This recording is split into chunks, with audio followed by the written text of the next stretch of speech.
नमस्कार दोस्तों, स्वागत है आप सभी का आपके अपने इस यूट्यूब चैनल धीवर एकेडमी पर। सो दोस्तों, आज का जो हमारा क्लास होने वाला है वो क्लास नंबर दूसरा होने वाला है। और आज के क्लास का जो हमारा विषय रहने वाला है वो बाल विकास, जिसे आप लोग सीडीपी के नाम से जानते हो। और आज के क्लास का जो हमारा टॉपिक रहने वाला है वो प्रीवियस ईयर क्वेश्चन पेपर 2022 का एनालिसिस करेंगे। ठीक है, तो सबसे पहला मैं आप लोगों को बता दूँ, आप लोगों का जो 1 फरवरी 2026 को जो CG टेट का जो एग्ज़ाम होने वाला है, मतलब शिक्षक पात्रता परीक्षा का ना, तो उसका ना हम लोग प्रीवियस ईयर क्वेश्चन का प्रैक्टिस करेंगे। ठीक है, सबसे पहला मैं आप लोगों को प्रीवियस ईयर क्वेश्चन में ना जितना सारा पूछा गया है, जितना भी एग्जाम हुआ है ना, सारी चीज़ों को ना धीरे धीरे कर करके पढ़ाऊंगा, ताकि आप लोगों को ये आइडिया लग सके कि जो प्रीवियस ईयर क्वेश्चन पूछे जाते हैं उसके पूछने का तरीका क्या होता है और किस स्टैंडर्ड में पूछा जाता है, ये भी हम लोगों को पता चल जाएगा। ठीक है, और आज के जो हमारा क्वेश्चन जो रहेगा ना वो वर्ग 3 के लिए रहेगा, मतलब पहली से 5वीं के लिए जो आता है ना वो रहेगा। ठीक है, तो ये आप लोगों को सबसे पहले ध्यान रखना है। तो आप लोग ना चाहे वर्ग 2 लेवल के हो चाहे वर्ग 3 लेवल के हो, दोनों को ये प्रैक्टिस करना है, क्योंकि दोनों को के सब्जेक्ट में ना सीडीपी मतलब बाल विकास का टॉपिक आता है। ठीक है, तो प्रैक्टिस करना आप लोगों को सबसे ज़्यादा जरूरी है। ठीक है, उसके बाद ना ये जो हम लोग प्रीवियस ईयर क्वेश्चन कर लेंगे ना, उसके बाद सारा चीज़ को ना आप लोगों को टॉपिक वाइज क्लास को भी मैं आप लोगों का कंटिन्यू कराऊंगा। ठीक है, तो सबसे पहले ना हम लोग प्रीवियस ईयर क्वेश्चन जितने भी होंगे ना सारे को एक बार मैं करा दूंगा, ताकि आप लोगों को आइडिया लग सके और उसी स्टैंडर्ड से भी मैं आप लोगों को फिर पढ़ाना स्टार्ट करूँगा। ठीक है, क्योंकि अभी तक की आप लोगों को पता होगा कि 8 से 10 मैंने क्लास अभी तक की ले चुका है। चलिए, प्रश्न क्रमांक फर्स्ट को सबसे पहला ध्यान से पढ़िए। स्मृति स्तर और समझ स्तर के शिक्षण मॉडल के सिंथेटिक्स में कौन सा चरण प्रमुख है? ऑप्शन ए योजना, ऑप्शन बी अन्वेषण, ऑप्शन सी सामान्यीकरण या ऑप्शन डी प्रस्तुतिकरण। तो क्या इसका आंसर होगा बताइए, और सबसे पहले ना खुद आंसर देने की कोशिश कीजिएगा आप लोग। ठीक है, उसके बाद मैं तो आप लोगों को आंसर बताऊंगा, लेकिन प्रैक्टिस का मतलब ये होता है कि खुद अपने मन से आप लोग सबसे पहला आंसर लो। ठीक है, तो क्या इसका आंसर होगा बताइए सबसे पहले आप। तो प्रश्न क्रमांक 1 का जो करेक्ट आंसर है ना वो आप लोगों का ऑप्शन नंबर बी अन्वेषण करेक्ट हो जाएगा। कैसे?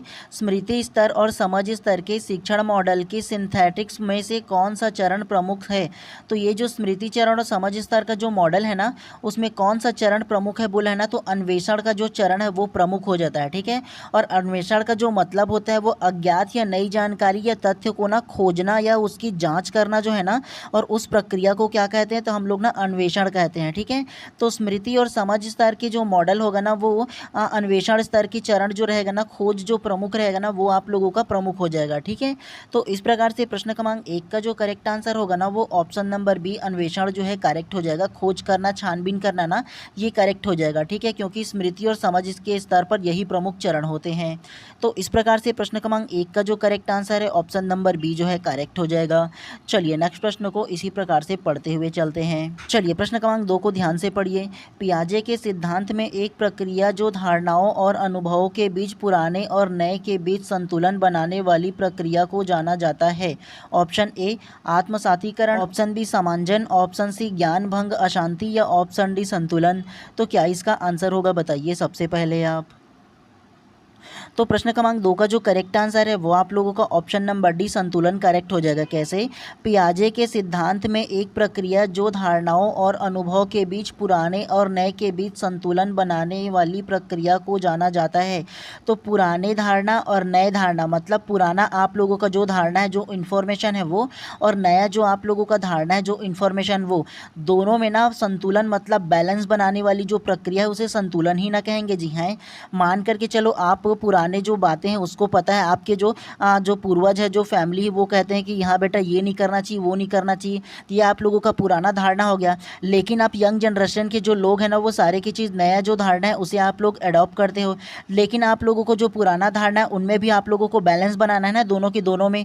तो क्या होगा जी, संतुलन बनाना, बैलेंस बनाना ही ना करेक्ट हो जाएगा, पुरानी धारणा और नए धारणा दोनों के बीच में, है ना। तो इस प्रकार से प्रश्न क्रमांक 2 का जो करेक्ट आंसर है ऑप्शन नंबर डी संतुलन करेक्ट हो जाएगा। और पियाजे का जो सिद्धांत है ना वो भी यही कहता है कि दोनों जो धारणा है ना उसमें आप लोगों को बैलेंस बनाना है, ये कहा गया है पियाजे के सिद्धांत के अनुसार। ठीक है, तो इस प्रकार से प्रश्न क्रमांक 2 का जो करेक्ट आंसर है ऑप्शन नंबर डी जो है करेक्ट हो जाएगा। चलिए, नेक्स्ट प्रश्न को इसी प्रकार से पढ़ते हुए चलते हैं। चलिए, प्रश्न क्रमांक 3 को पढ़े उससे पहले आप सभी लोगों से एक हम्बल रिक्वेस्ट है कि अगर आप लोग ना चैनल पे नए होंगे तो चैनल को पहले सब्सक्राइब कर देना और बेल आइकन दबा लेना, ताकि इसी प्रकार की जब भी मैं आप लोगों का क्लास लेकर आऊँ ना तो आप लोगों को प्रॉपर टाइम पे नोटिफिकेशन नोटिफिकेशन मिले और आप अपना CGTET की तैयारी बहुत अच्छे से कर पाओ। ठीक है, तो इसलिए ज़्यादा जरूरी है कि आप चैनल को सिर्फ सब्सक्राइब कर दो, उसके अलावा आप लोगों से कुछ भी नहीं बोलता मैं। ठीक है, चलिए प्रश्न क्रमांक 3 को अब ध्यान से पढ़िए। निम्नलिखित में से किसने अधिगम का सिद्धांत प्रतिपादित नहीं किया है? Option A Thorndike, option B Skinner, option C Kohler या ऑप्शन डी BS ब्लूम। तो क्या इसका आंसर होगा बताइए सबसे पहले आप। तो प्रश्न क्रमांक 3 का जो करेक्ट आंसर है ना वो आप लोगों का option number D BS Bloom correct हो जाएगा। कैसे? निम्नलिखित में से किसने अधिगम का सिद्धांत प्रतिपादन नहीं किया है? तो अधिगम का सिद्धांत कहने का मतलब यह है कि लर्निंग, अधिगम का जो मतलब होता है वो लर्निंग, सीखना होता है। तो सीखने का सिद्धांत या अधिगम का सिद्धांत किसने प्रतिपादित नहीं किया है बोला है ना, तो BS ब्लूम जो नामक मनोवैज्ञानिक है उन्होंने ना नहीं किया है, ये बात आप लोगों को याद रखना है।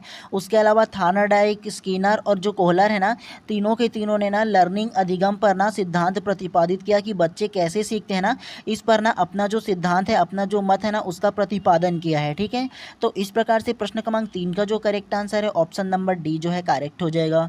चलिए नेक्स्ट प्रश्न को इसी प्रकार से पढ़ते हुए चलते हैं। चलिए प्रश्न क्रमांक 4 को ध्यान से पढ़िए। यह कहा जाता है कि विकास कभी न समाप्त होने वाली प्रक्रिया है, इसे निम्नलिखित में से किसके द्वारा परिभाषित करती है? ऑप्शन ए अंतःक्रिया का सिद्धांत, ऑप्शन बी निरंतरता का सिद्धांत, ऑप्शन सी अंतः संबंध का सिद्धांत या ऑप्शन डी एकीकरण का सिद्धांत। तो क्या इसका आंसर होगा बताइए सबसे पहले आप। तो प्रश्न क्रमांक 4 का जो करेक्ट आंसर है ना वो आप लोगों का ऑप्शन नंबर बी निरंतरता का सिद्धांत करेक्ट हो जाएगा। कैसे?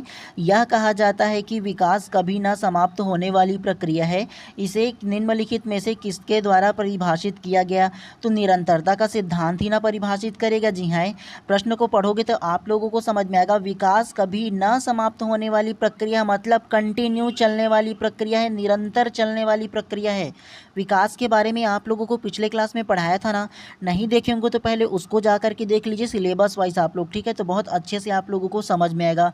विकास जो है ना वो निरंतर चलने वाली प्रक्रिया है, कंटिन्यू, जन्म से लेकर के मृत्यु पर्यंत तक की चलते रहता है जो विकास है वो। ठीक है, तो इस प्रकार से प्रश्न क्रमांक 4 का जो करेक्ट आंसर है ऑप्शन नंबर बी जो है करेक्ट हो जाएगा।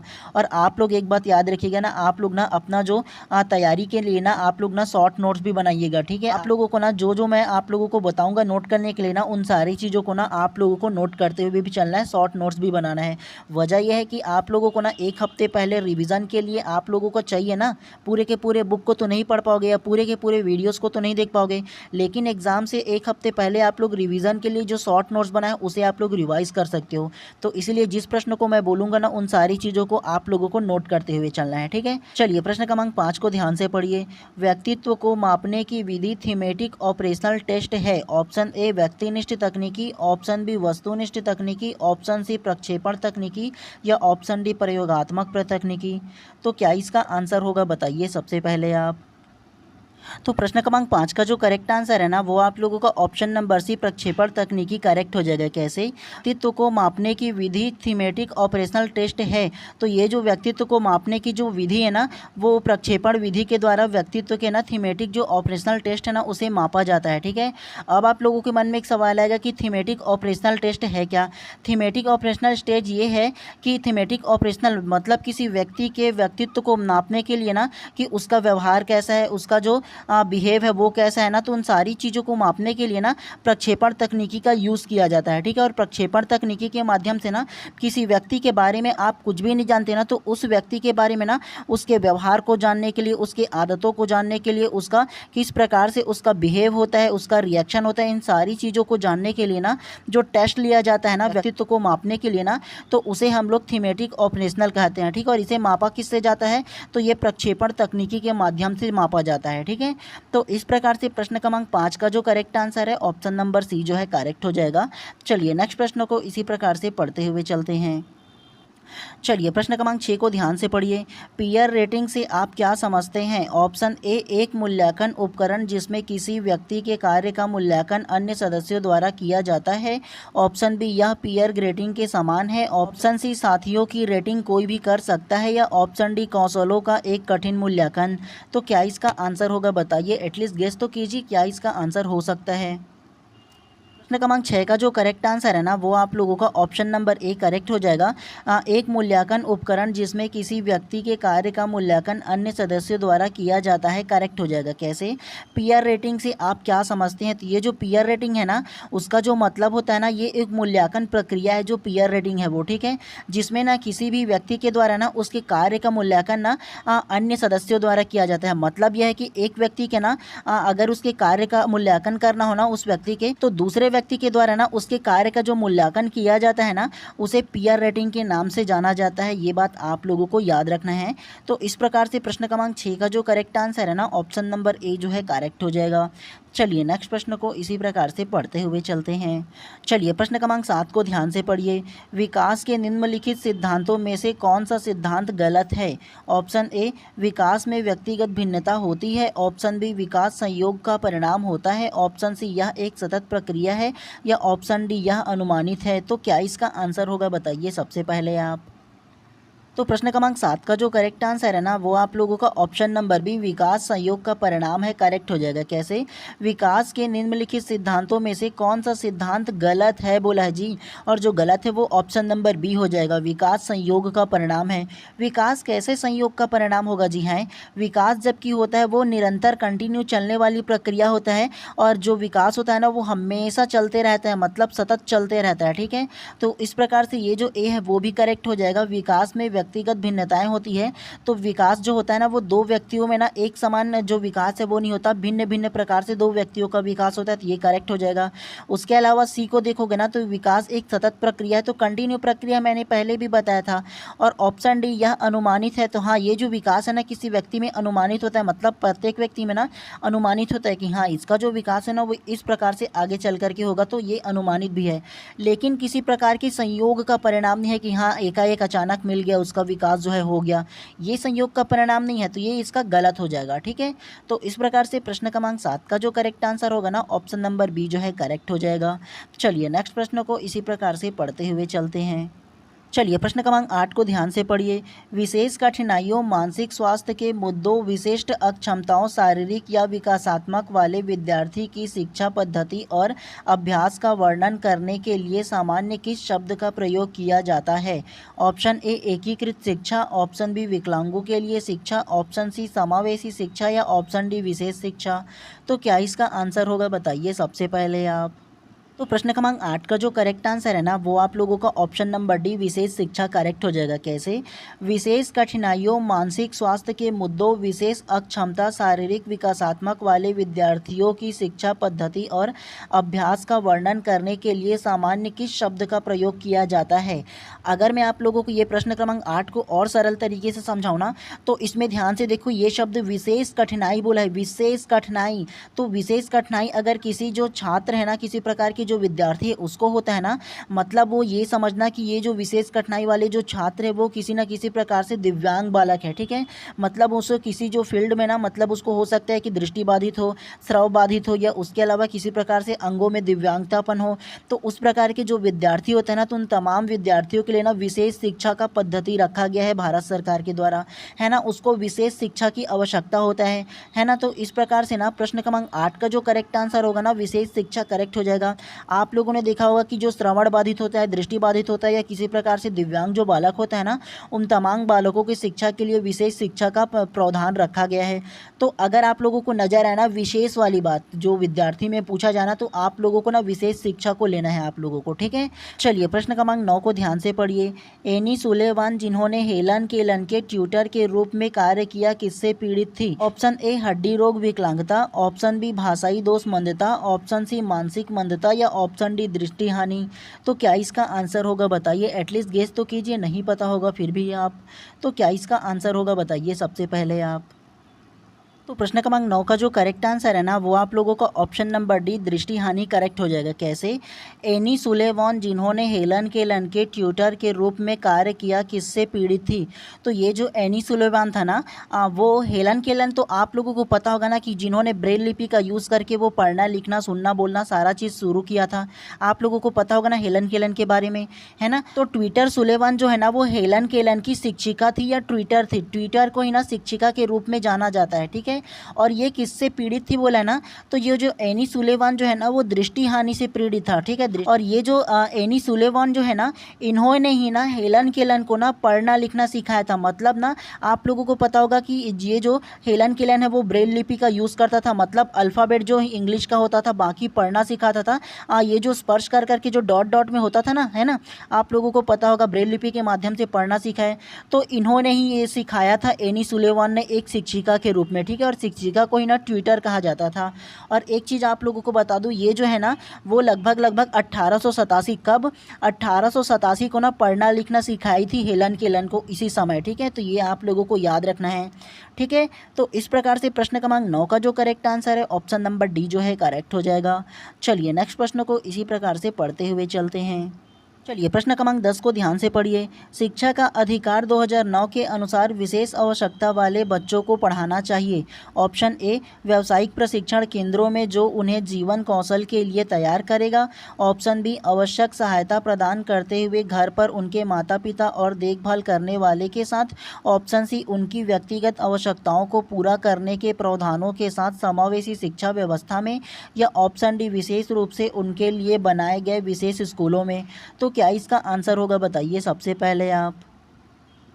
तो प्रश्न क्रमांक 10 का जो करेक्ट आंसर है ना वो आप लोगों का ऑप्शन नंबर सी करेक्ट हो जाएगा। उनकी व्यक्तिगत आवश्यकताओं को पूरा करने के प्रावधानों के साथ समावेशी शिक्षा व्यवस्था में करेक्ट हो जाएगा। कैसे? शिक्षा का अधिकार 2009 के अनुसार विशेष आवश्यकता वाले बच्चों को पढ़ाना चाहिए। तो शिक्षा का अधिकार 2009 में ना खास तौर से ये जिक्र किया गया है, बताया गया है कि जो दिव्यांग जो बालक है ना, जिनकी जो आवश्यकता है ना, तो उनकी जो व्यक्तिगत आवश्यकता है ना, सबसे पहला उनको पूरा करते हुए ना उनको समावेशी शिक्षा व्यवस्था में प्रदान करना। समावेशी शिक्षा कहने का मतलब यह है कि जो एक नॉर्मल बच्चा है वो और एक जो दिव्यांग बच्चा है वो, मतलब उसकी दिव्यांगता डिसाइड करेगा कि उनको विशेष आवश्यकता वाले स्कूल में जाना है कि नॉर्मल स्कूल में, ठीक है। तो अगर ना कुछ परसेंट के तौर पर अगर दिव्यांग जो बालक होगा ना, तो उनके स्टडी के लिए, उनके पढ़ाई के लिए ना उनको ना नॉर्मल जो स्कूल है ना, मतलब जो समावेशी जो स्कूल है ना उसमें एडमिशन देना। मतलब एक नॉर्मल जो बालक है वो भी उसी स्कूल में पढ़ेगा, उसी कक्षा में पढ़ेगा, और जो दिव्यांग बालक है वो भी उसी स्कूल में पढ़ेगा, ठीक है। तो दोनों को ना एक साथ लेकर के चलना, एक साथ पढ़ाना ना, तो वो समावेशी शिक्षा के अंतर्गत आता है, ठीक है। तो इस प्रकार से प्रश्न क्रमांक 10 का जो करेक्ट आंसर होगा ना ऑप्शन नंबर सी जो है करेक्ट हो जाएगा।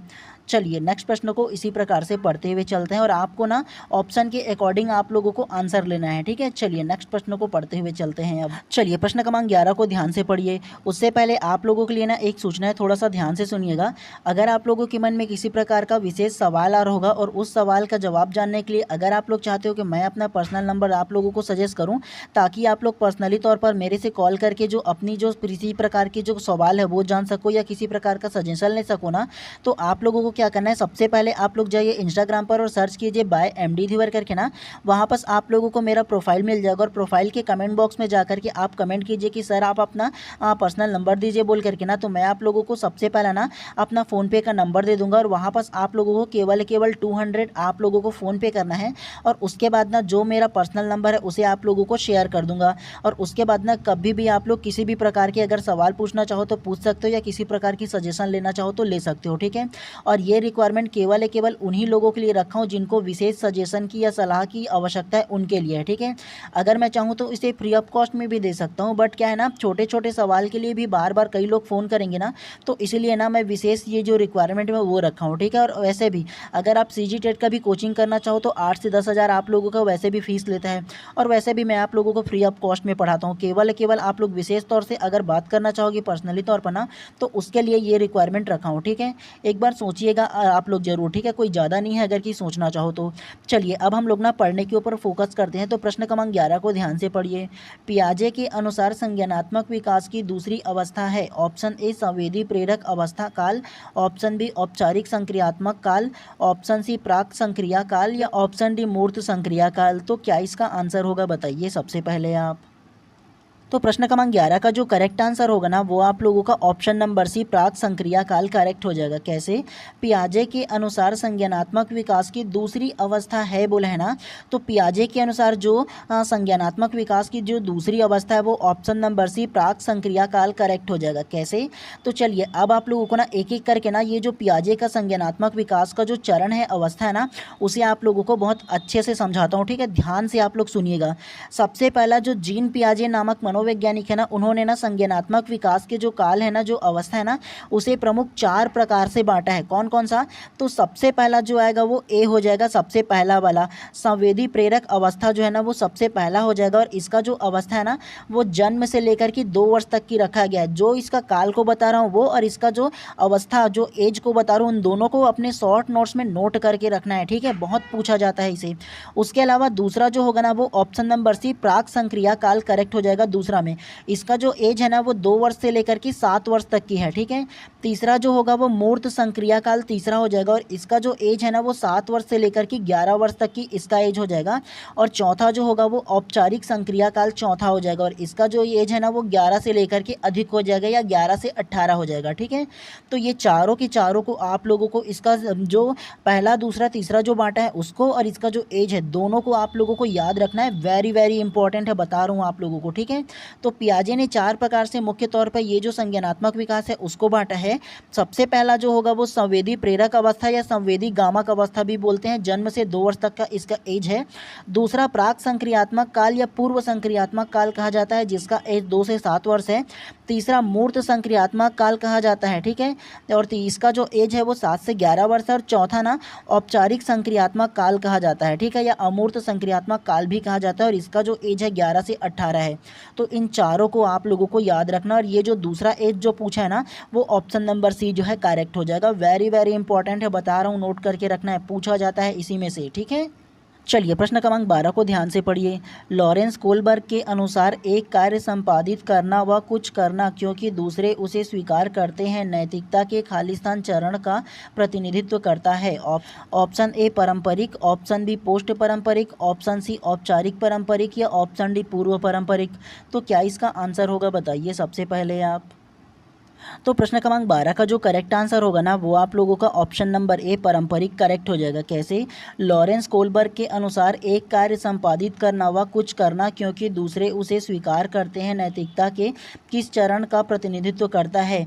तो ये जो एक कार्य को पहले करना उसके बाद कुछ करना ना, क्योंकि ये दूसरे स्वीकार करते हैं आप जो कुछ भी करते हो ना, तो लॉरेंस कोलबर्ग के अनुसार ना ये पारंपरिक चरण के अंतर्गत आता है। ये आप लोगों को याद रखना है। ठीक है, तो इस प्रकार से प्रश्न क्रमांक 12 का जो करेक्ट आंसर है ऑप्शन नंबर ए जो है करेक्ट हो जाएगा। इसमें आप लोगों को केवल इतना ही जानना था, एकदम ही किसी प्रकार से पढ़ने की आवश्यकता नहीं है। ठीक है, चलिए प्रश्न क्रमांक 13 को ध्यान से पढ़िए। एक कार्य के दौरान मनीषा स्वयं से इस बारे में बात कर रही है कि वह किस प्रकार कार्य को आगे बढ़ा सकती है। भाषा और विचार के लेव वाइगोस्की के अनुसार इस प्रकार के निजी भाषण किसका संकेत है। ऑप्शन ए स्वनियमन, ऑप्शन बी आत्मकेंद्रिता, ऑप्शन सी मनोवैज्ञानिक विकार या ऑप्शन डी संज्ञानात्मक अपरिपक्वता। तो क्या इसका आंसर होगा बताइए सबसे पहले आप। तो प्रश्न क्रमांक 13 का जो करेक्ट आंसर है ना वो आप लोगों का ऑप्शन नंबर है स्वनियमन करेक्ट हो जाएगा। कैसे? एक कार्य के दौरान मनीषा स्वयं से इस बारे में बात कर रही है कि वह किस प्रकार कार्य को आगे बढ़ा सकती है। भाषा और विचार के लेव वाइगोस्की के अनुसार किस प्रकार की निजी भाषण का संकेत करती है। तो स्वनियमन ने हो जाएगा। जी हाँ, मतलब स्वनियमन का मतलब ये होता है कि खुद से ही वो बातें करना और खुद निर्णय लेना कि हाँ मैं ये कार्य जो है वो किसे कर सकता हूँ, मतलब किस प्रकार से उसे आगे बढ़ा सकता हूँ। तो भाषा विचार के संबंध में लेव वाइगोस्की का जो ना इस प्रकार की जो भाषण का जो संकेत है ना तो वो स्वनियमन करेक्ट हो जाएगा। ठीक है, तो इस प्रकार से प्रश्न क्रमांक 13 का जो करेक्ट आंसर है ऑप्शन नंबर ए जो है करेक्ट हो जाएगा। चलिए नेक्स्ट प्रश्न को पढ़ते हुए चलते हैं। चलिए प्रश्न क्रमांक 14 को ध्यान से पढ़िए। किस प्रकार का मूल्यांकन विशेष आवश्यकता वाले बच्चों को पहचान करता है। Option A placement, option B योगात्मक, ऑप्शन सी निरंतर और या ऑप्शन डी डायग्नोसिस्ट। इसका आंसर होगा बताइए सबसे पहले आप। तो प्रश्न क्रमांक 14 का जो करेक्ट आंसर है ना वो आप लोगों का ऑप्शन नंबर डी डायग्नोसिस्ट करेक्ट हो जाएगा। कैसे? किस प्रकार का मूल्यांकन विशेष आवश्यकता वाले बच्चों की पहचान करता है। तो ये जो डायग्नोसिस्ट जो है ना वो आप लोगों का करेक्ट हो जाएगा। और डायग्नोसिस्ट जो है ना उसका मतलब आप लोगों को समझाऊँ ना, तो एक शिक्षक जो है ना वो जो छात्र है ना उनका मूल्यांकन के माध्यम से मतलब डायग्नोसिस्ट करके ना वो पता लगाता है कि एक जो छात्र है वो उसमें क्या उसमें योग्यता है, क्या योग्यता नहीं है, मतलब क्या उसमें कमियां है ना, ये एक जो शिक्षक है वो पता लगाता है डायग्नोसिस्ट के माध्यम से मूल्यांकन करके। और पता लगाने के बाद ना उसमें जो कमियां है ना उसको दूर करने के लिए सुधारात्मक जो कार्यवाही है वो करता है। ठीक है, तो एक विशेष आवश्यकता वाले जो बच्चे हैं ना उसको पहचान करने के लिए ना डायग्नोसिस्ट जो विधि है ना वो करेक्ट हो जाएगा। तो इस प्रकार से प्रश्न क्रमांक 14 का जो करेक्ट आंसर है ऑप्शन नंबर डी जो है ना वो करेक्ट हो जाएगा। ठीक है, चलिए नेक्स्ट प्रश्न को इसी प्रकार से पढ़ते हुए चलते हैं। चलिए प्रश्न क्रमांक 15 को ध्यान से पढ़िए। दिव्या को 3 पेन दिखाए गए और वह अवलोकन करता है कि पेन ए पेन बी से लंबा है और पेन बी पेन सी से लंबा है। जब दिव्या ने अनुमान लगाया कि ए सी से लंबा पेन है तो वह जीन पियाजे के संज्ञानात्मक विकास की कौन सी विशेषता प्रदर्शित कर रही है। ऑप्शन ए क्रमबद्धता, ऑप्शन बी संरक्षण, ऑप्शन सी सकर्मक विचार या ऑप्शन डी काल्पनिक निगमनात्मक तार्किकता। तो क्या इसका आंसर होगा बताइए सबसे पहले आप।